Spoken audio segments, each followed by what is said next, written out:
Honorable members, I feel honored as your governor and the people of Kwale this afternoon to address this assembly on the progress, the challenges, and the way forward for our county.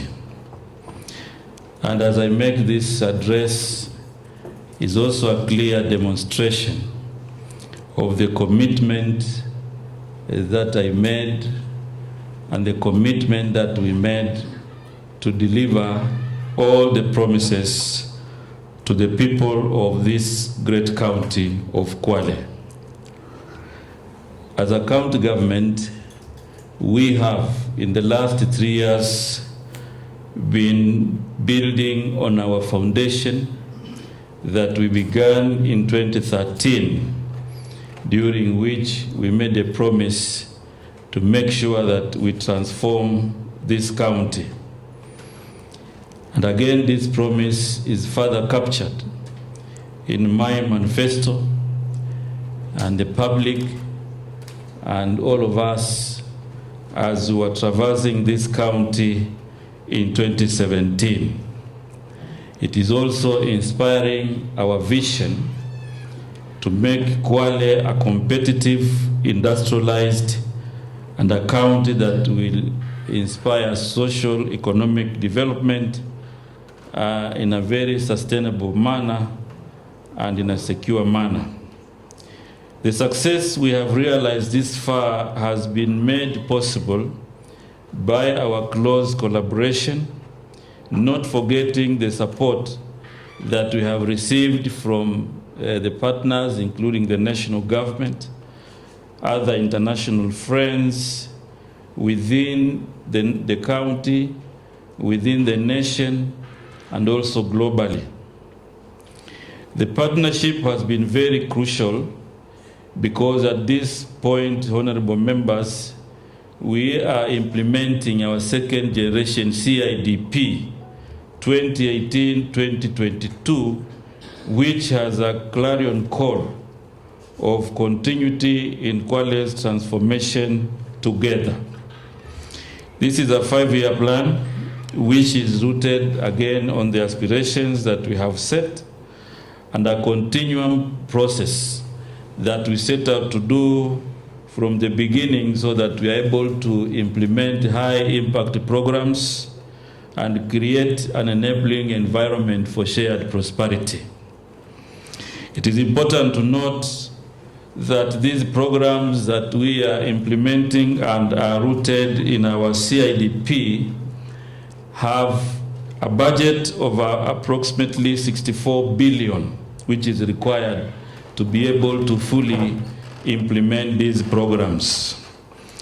This is an estimation of about 1.50 billion, which then we get from the exchequer and other resources that we raise. And of course, honorable members, we have a deficit in this particular program. And therefore, our resources in terms of revenue require that we also get the share from the national government through the shareable revenue between county and national government. It is in this regard that we should pay attention to the revenue sharing formula, because we need 64 billion. We can get 50 within the formula that we have now. So if it remains unchanged, then we are able to get 50 billion in the next 5 years. However, the third generation formula, which is now before the Senate, if it's going to be approved today, the Kwale County government will lose an approximately 1.1 billion this financial year. It is my pleasure and with humility to call on all senators to stand with Kwale County and all marginalized counties so that we are not able to lose 1.1 billion as I've seen in the proposals that have been forwarded to the Senate. And in a nutshell, Coast Region will lose an estimated figure of 5.1 billion this financial year if the formula as proposed by CRA and the Committee of Finance of the Senate is approved. And therefore, we urge the Senate to find an amicable formula that does not reduce allocations to counties, but instead one that increases funds to all counties, and in particular, the marginalized counties.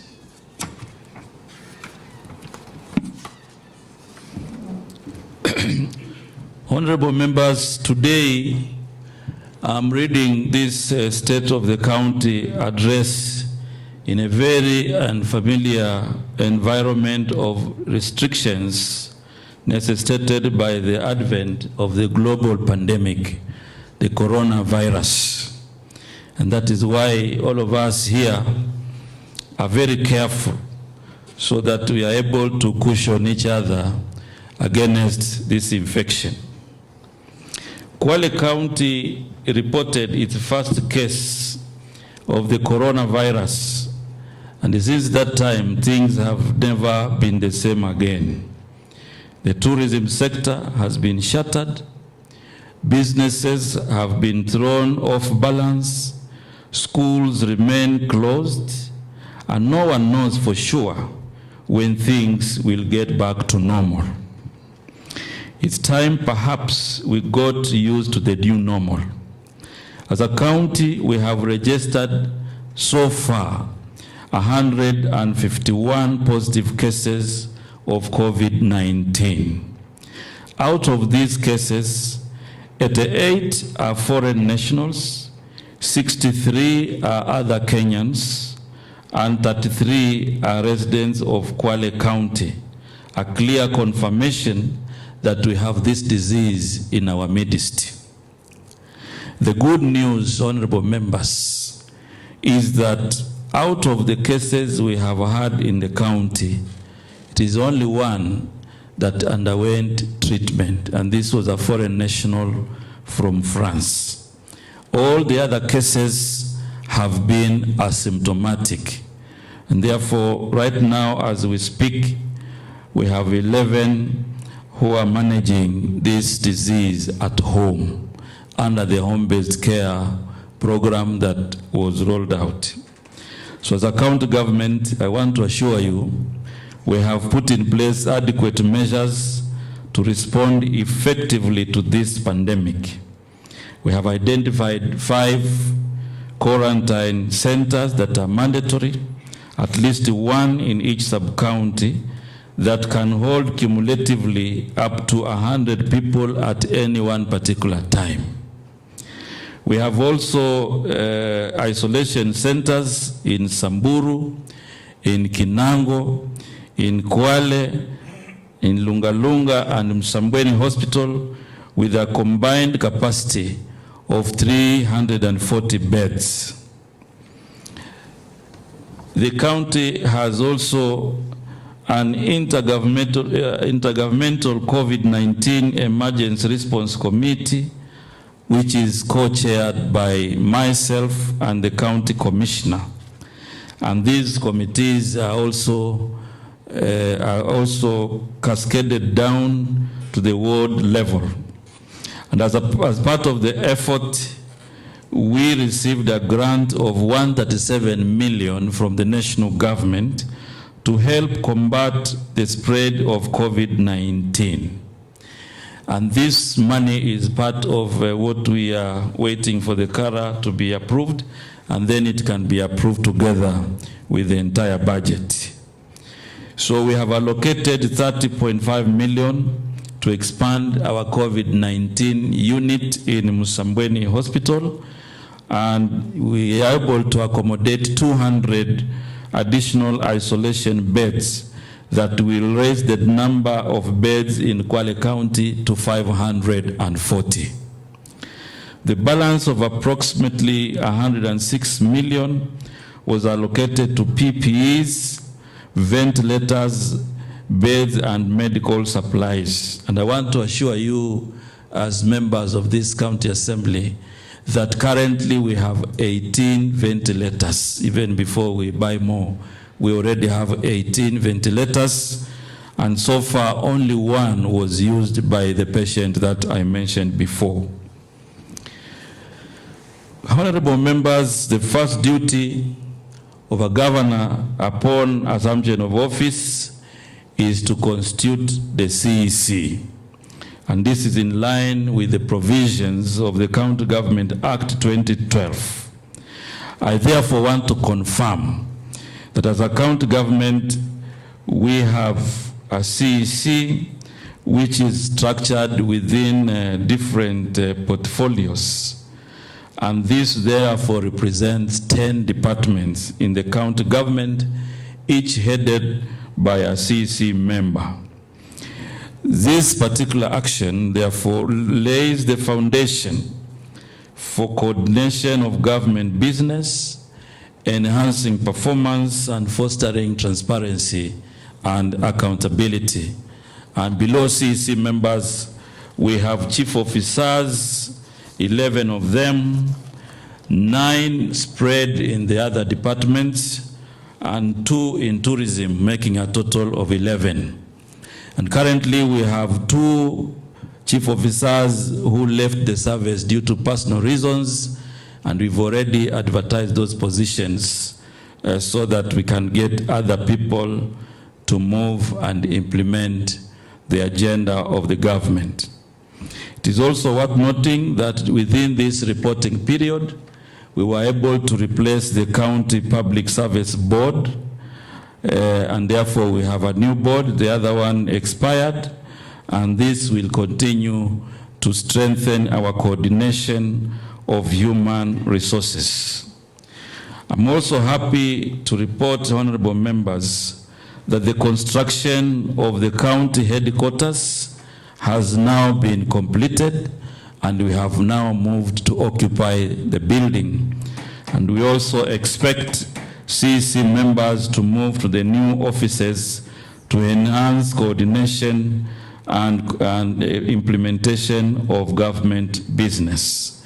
Similarly, we have completed the construction of 19 ward offices, which has provided room for better coordination of programs at the ward level.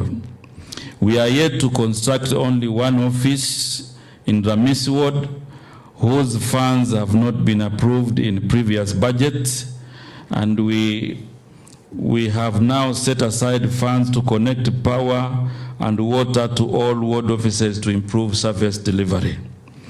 Honorable members, ladies and gentlemen, education is key and has been significant in the county's transformation agenda, because we believe an educated population plays a key role in accelerating the momentum of development due to added skills and knowledge.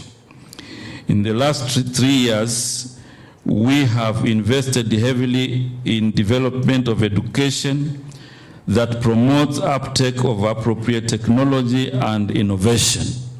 And going forward, we intend to accelerate and continue to focus on the Elimu ni Sasa initiative as an affirmative action to improve the quality of education. Under this program, we have witnessed substantial growth of the number of students and the national school program. And right now we have 5,149 students that get direct support from the county government of Kwale. The number of those being supported at the university program, we have 2,000, and we also have those we support in extra county and county schools with a number of more than 50,000. We have a similar initiative for vocational training centers, where we have set aside 43 million to pay 15,000 per trainee in the vocational training centers. This deliberate effort is being made to ensure that we achieve 100% transition. I'm happy, therefore, to report that we've been able to revitalize the vocational training centers, and we have increased enrollment from 1,678 to 4,000. And this is 100% enrollment since 2013. All centers therefore have students, and we've increased the infrastructure. When we had the first initiative, we had 11 in 2013, and we have now 33 as at the end of June 2020. The new infrastructure that we do include, of course, tuition blocks. There are computer labs, twin workshops, and we are also introducing new courses so that we are able to harness the skills and talent of our people. Therefore, we are now working towards establishing a specialization process and modernize our vocational training centers. Under this program, we also have ECD infrastructure, which we have done over the last reporting period, and therefore we've done and equipped 469 ECD centers. We have also increased the employment of ECD teachers from 23 in 2013 to 801 teachers who are now on a permanent and pensionable scheme. All these teachers that have been placed under this P&P program have definitely been guaranteed employment, and they can sustain the quality of learning and those of their families. The county government also introduced the school feeding program, which is also in our ECDs, and I'm happy that this program has been able to inspire young learners to join the ECD centers. I'm also delighted to inform you that now we are in good progress with the teacher training college. The phase 1 that is comprises 8 classrooms, a generator, a perimeter house, fence and power installation, and the gate is now completed. Phase 2 of this project will begin this financial year, and I want to tell this house that we look forward to opening the teacher training college mid next year, 2021. Honorable members, in the last financial years, we have allocated a large share of our budget to healthcare, because we believe access to health services by all citizens, irrespective of their social standing, is a noble duty that we need to do. And therefore, as a county government, we have also hired additional 1,082 health workers. And this is a number that is an increment from the one that we got, because we got 737 in 2013. And right now, with this additional recruitment, we have a total workforce of 1,819. And all these workers have been paid salaries promptly for the last 7 years.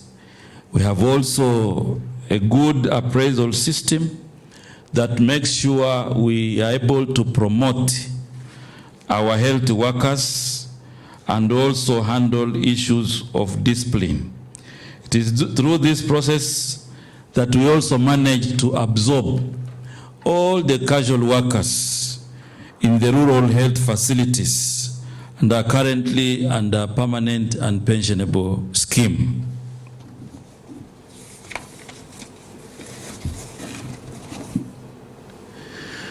Honorable members, in order to support this workforce, we have also embarked on a deliberate effort to increase and improve the physical structure, the equipment and general supplies in our health facilities. In this last 3 years and this year under review, we have increased the number of hospitals from 3 to 5. We now have Samburu, we have Kinango, we have Kwale, and we have Lungalunga, and we have Musambweni. And we are also in the process of upgrading other facilities to level 3 and level 4. Musambweni Hospital, which has been upgraded to referral with an ICU, a renal unit, and a CT scan, and it is now housing also the COVID unit that is handling the cases that I said here before. In addition, we have increased our maternity wings from 10 to 43. Dispensaries have gone up from 57 to 129, and the lab services have increased from 38 to 47.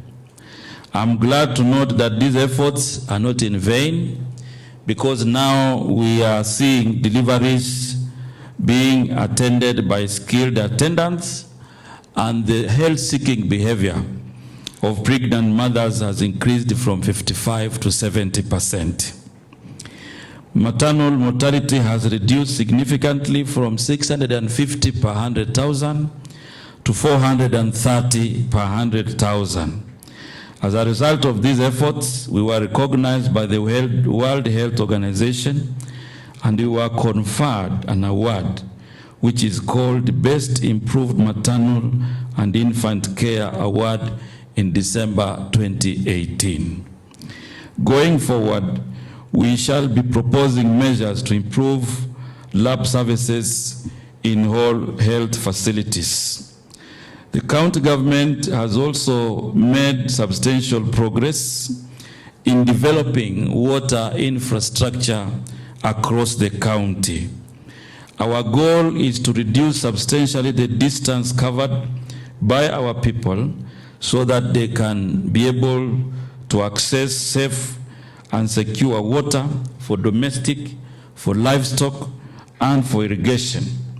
In this regard, the county government has implemented significant projects to provide water across the county.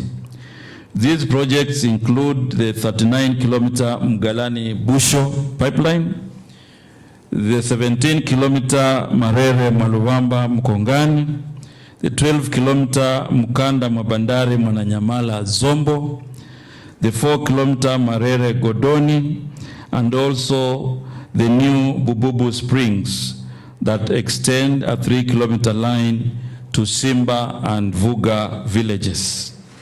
We have also worked very closely with the partners. For instance, we have a project dubbed the Kwale Water Security and Climate Resilience Program, which aims to improve water in urban areas. A tender of 426 million has already been awarded, and the contractor is expected to report any time to improve water services from Marere to Kwale Town. Away from the urban centers, we have also focused on providing enough water to communities and livestock and also commercial use. To this end, we have embarked on construction of Mwakalanga Dam with a capacity of 700,000 cubic meters. We also have Kizingo Dam in Makinon Ward with a capacity of 550,000 cubic meters. And we also have Ziweni Dam in Davaya with a capacity of 105,000 cubic meters. We are also working with the State Department of Water at the national level and World Bank, and have secured funding for Mwache Dam, which is also in the process of being implemented. And out of this Mwache Dam, as part of auxiliary services, we will have a new Makamini Dam at a cost of 600 million. Under this program, we will also have improvements of water in Ukunda Diani, in Kwale Town, and we are also working towards securing more money for Lunga Lunga areas Kinango and Musambweni townships. So, honorable members, over the last 3 years, the county government has sunk over 150 boreholes that are currently in use, and we also have 35 water pans that have reduced the challenges of water stress in the water stress areas. Honorable members, ladies and gentlemen, we cannot have meaningful development if we do not have infrastructure. And therefore, one of the promises we made was to work closely with the national government to transform our transport infrastructure. To this end, I'm happy to note with satisfaction the following progress. Number one, the improvement to bitumen status of the road from Lungalunga, Vanga, and opening up opportunities for the fishing community. I'm also happy with the progress of Kanana Shimoni Road, which has now been completed and will be able to support us as we work towards having the fishing port in Shimoni. The improvement of Samburu Kinango will definitely be a game changer in terms of tourism and also opening up the county to other opportunities. The Dongokundu bypass, which is now in progress, will not only support tourism, but will definitely open the county to investments. The Milalani Kilulu road definitely will be able to promote investments in agriculture. These investments and the upgrading of Diani Airport, which is now ready for expansion, will definitely encourage and inspire trade in tourism, in manufacturing, and also agribusiness. We are also working with the national government very closely so that we are able to secure funding for Mabungo TM Road and as well as Kibaoni Mwangulu Road, which has now also made some substantial progress. The county government, therefore, has cumulatively committed more than 1.5 billion to open up roads covering 2,500 kilometers that connect the trunk roads. Some additional 280 million has been spent since 2013 to purchase own machinery to open up new roads and maintain existing roads. The county government has also identified other key roads for improvement, and these are definitely flagship projects. The Lotfa Kona Jadini Road, the Kona Musa Mabokoni Kona Masai, and Mkilo Kalalani Mavrivrini Mwashanga. The county government has invested also in Cabro paving to improve the road network in our urban areas. Some of the roads that have been improved through Cabro paving include Diani Markers, Bongwe Cooperative Bank, Ukunda Secondary, Gulf Oil Petrol Station, Milalani Mwaembe Munje Galu, Madago, Tiwi Sokoni, Tiwi Rural Health Center, Kombani Zote Beach and Kombani Mferejini, Boa and also Mukilo Kafichoni.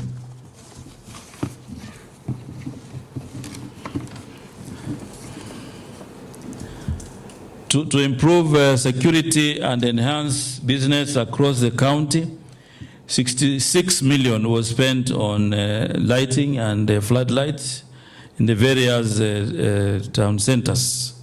And substantial work has also been done in maintaining the existing ones over the period that we are reporting. The county executive will be proposing budget allocations in the future that support maintenance of our key roads. The county government set out a firm foundation for agricultural transformation that guarantee food security, poverty reduction, and create employment through inculcation of agribusiness culture. This was to be achieved through enhancing crop production, livestock production, marine, and also micro irrigation. And over the last 3 years, we have endeavored to create market linkages. We have also bought 2 additional tractors, and now our fleet has moved from 42 to 44. Over 18,000 acres have already been plowed in the last 3 years, and through this, we have been able to support our farmers with inputs, which has greatly improved the yields of our farmers. We also note that we still have a challenge with food production, and therefore in future we should be able to have more interventions so that we cushion our people through interventions that can bring money in their pocket. During the review period, we have had 35 micro-irrigation units that have been established, and 100 acres have been put under irrigation in Nyalani, and these programs will now be extended to Makalanga, to Kizingo, and Ziweni, and the new Makamini Dam. With regards to livestock development, 31 cattle dips have been rehabilitated to improve animal health, and the county government has also vaccinated over 800,000 animals. Through these efforts, we have significantly increased production of our animals from 3 liters to an average of 10 liters per animal per day. The average production recorded by 720,000 in total translated to approximately 15 million in direct income. The fisheries sector presents a big potential to revolutionize our economy, and our focus has been the provision of infrastructure, of equipment, and also to sustain fish production. During this period, we have been able to build fish landing sites. We have also been able to support our fishermen with fishing boats and also training for our beach management units. The fishing project is definitely in line with the blue economy at the national level, and in this regard, we have been able to work closely with Jumuiya ya County za Pwani, and this particular integration of programs has attracted funding from the EU to a tune of 2.5 billion in the entire coast region. We have also been working with the national government and the World Bank through the NARIG program, which has now been able to rehabilitate Kisimani and Mafisini water pans to support 50 acres of micro-irrigation. This project is expected to cost 127 million, and we have an additional 350 million that will go to more than 600 interest groups working around different value chains in the entire county. Honorable members, previously and even now, land remains a very emotive issue in our county. Land management and administration is therefore critical to ensure peace, harmony, and stability amongst our people. It's therefore incumbent amongst all of us to be forthright on matters concerning land.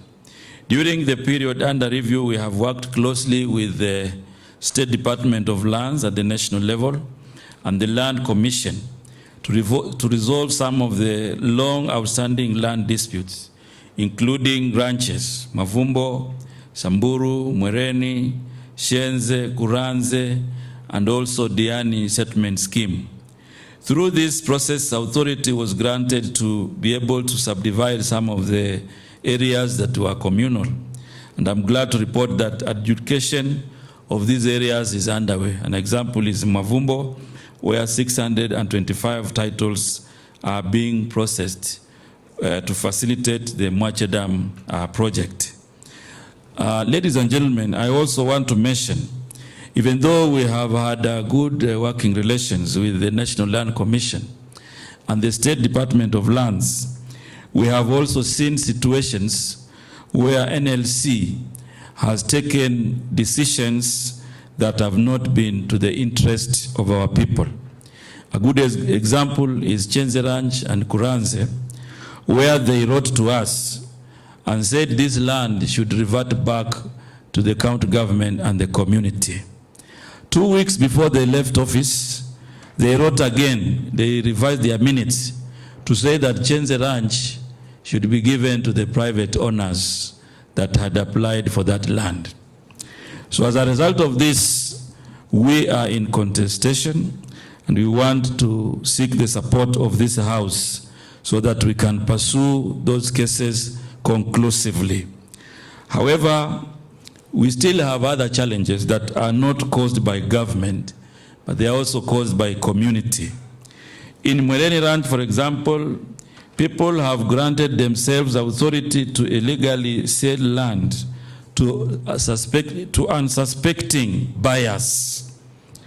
We have asked the security agencies to carry out a thorough investigation and take appropriate action against anyone found to be breaching the law in these particular areas. In Tiwi, for example, we have a private developer who invaded Kayatiwi, and they did a perimeter wall. And we all know that Kayatiwi is a gazetted forest. So this private developer used fake documents, which we have confirmed they have been forged. And as a result, we have obtained a court order to stop the development and requested the DCI to probe the documents and take appropriate action as well. And the good news is that they were arrested last week, and we will be able to we are able now to seek orders to go and demolish the perimeter wall that had been done in that particular area. In Iwa, for example, we have a dispute with Amukan land, which runs slightly above 1,000 acres. We have also realized that the lease that they are talking about was fake. The lease did not involve the county government, and therefore we have filed a case in court to make sure that that lease is cancelled. The county government is currently planning, we are finalizing our spatial plan that will guide our activities in terms of land use, and a number of PDPs are also in the final stages for approval, so that we are able now to facilitate issuance of land that can be used for the different purpose. And in that regard, we also have a notice for gazettement for our charters, which the Assembly approved and are authorized for Kwale and Diani municipalities. And the result of this, since now we have new boards in these towns, we are now moving ahead to transfer functions through an executive order, which I will be signing soon, to make sure that we transfer these functions, requisite functions, to the municipalities. Once that is done, we are now moving to focus our energies in Kinango and Lungalunga, where we will also upgrade them to municipality status. The municipalities have taken up these functions and are working to improve service delivery. A good example is Kwale municipality, which has now completed the construction of Cabro from Huduma Center to KCB Junction. I'm also confident that the municipality will manage to improve service delivery. We are also doing another road here very soon, Cabro, from Posta and connecting it to the other road which goes to Golini through the Kwale municipality. And of course in Diani municipality, there are quite a number of Cabro roads which are now in progress. If you go to Cooperative, you will find we are doing a beautification program there. We have another road which will be connecting to Blue Jay. We have another Cabro road which is now done at Bidibadu, and honorable members who are fans of Bidibadu can now enjoy the serenity of the work of the municipality. Honorable members, we have been at the forefront in promoting our culture. And through these efforts, we have won 34 national trophies, where the county has emerged second, in most of these games. And in order to promote these talents, we are now finalizing the construction of a recording studio at the Cultural Center to provide the artists an opportunity to record their performances. We have also improved a number of sports grounds. We have now fields in Kiweke is in Tiwi, in Puma, Mvindeni, in Ukunda Ward, among others that the county government has embarked to do. These facilities in the wards provide an opportunity for our youth who may be interested in various sporting activities to grow their talents. The development of a talent academy has started with the construction of the Kwale Stadium. And as a first step to creating market linkages and promoting trade and commerce, as well as protect our vulnerable farmers from exploitation, the county government, in collaboration with the State Department of Devolution and the EU, has embarked on the Kombani market, which is a wholesale market. I believe the positioning of the market in Kombani is strategic, both for Dongo Kundu and also the Samburu Kinango Kwale Road, which will provide an opportunity for farmers to bring their produce, which will provide an opportunity for traders to be able to bring their produce at Kombani market and cut out the trip to Kongowea. The county government has also approved the construction of a fruit processing plant, which we estimate at 600 million in Shimba Hills. And right now we have already deployed the contractor who is doing a phase 2 of this particular project. And I believe this project will create an opportunity for direct employment and also inspire our farmers to be able to have a ready market for agri business. To sustain the gains achieved so far, there is need, therefore, to foster stability to continue this transformation agenda.